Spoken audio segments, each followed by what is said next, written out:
আসসালামু আলাইকুম, কেমন আছেন সবাই? আশা করছি সবাই অনেক অনেক বেশি ভালো আছেন। আলহামদুলিল্লাহ, আমরাও ভালো আছি। ছাদের উপরে গাছগুলোকে দেখতে আসলাম। এই যে ছাদের উপরে আমি এই গাছটা এনে রেখেছিলাম।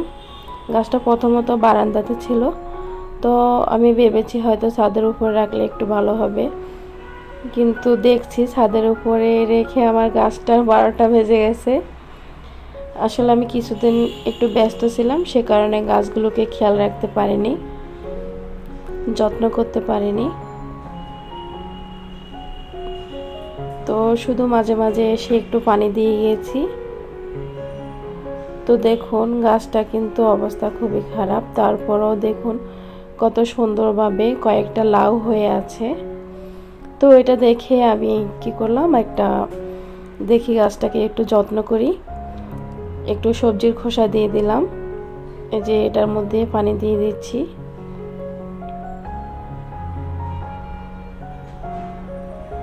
আসলে কোনো কিছুই যত্ন ছাড়া হয় না, এটাই বাস্তব কথা। শহর থেকেও সারা বছর কিভাবে থানকুনি পাতা খাওয়া যায় সেটাই আজকে আপনাদের সাথে শেয়ার করছি। দেখুন এই যে আমার ঝুড়িতে আমি থানকুনি পাতা গাছ লাগিয়েছিলাম। এখানে 2 বছর যাবত আমার এই ঝুড়িটাতে থানকুনি পাতা গাছ ছিল। তো আমি মাঝখান দিয়ে সম্পূর্ণ পাতা গাছগুলোকে উঠিয়ে ফেলেছি। উঠিয়ে শুধু মাটিগুলোকে একটু নেড়ে ছেড়ে আবার এভাবেই ঝুড়িতে রেখে দিয়েছিলাম। মাশাআল্লাহ, দেখুন গাছগুলোর কি অবস্থা। তো এভাবে ঝুড়িতে যদি 2-1টা গাছ লাগানো যায় তাহলে কিন্তু পুরা ঝুড়িটা ভরে যাবে থানকুনি পাতায়। থানকুনি পাতা কিন্তু একটা ঔষধি গাছ, আমরা কমার বেশ সবাই জানি।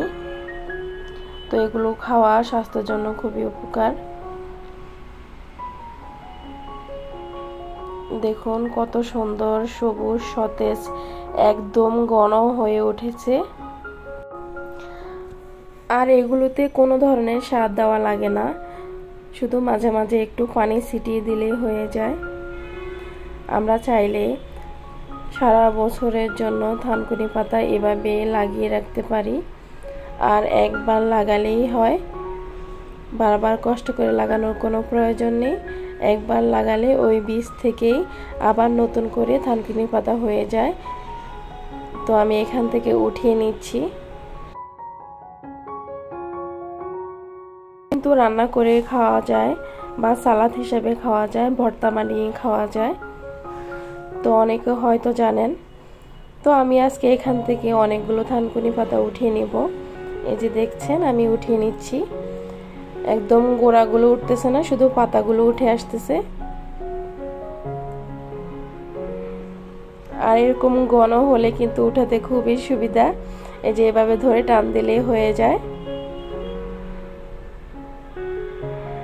আমার কাছে কিন্তু এই পাতাগুলো তুলতেও খুব ভালো লাগলো।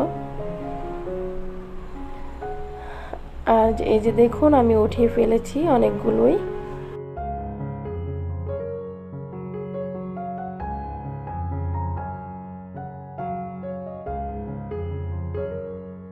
অনেকগুলো পাতা উঠে নিয়েছি। আর দেখুন গাছগুলো 10-15 দিন পর এখান থেকে আবার তোলা যাবে।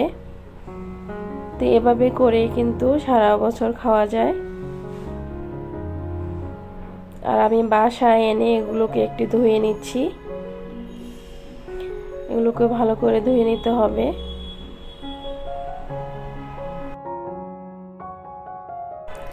অফ ক্যামেরায় একটু ভর্তা করে নিলাম, শুকনো মরিচ, পেঁয়াজ, সরিষার তেল, লবণ দিয়ে।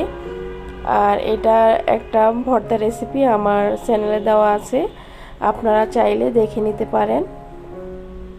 ভিডিওটা যদি ভালো লেগে থাকে একটা লাইক করে দিবেন।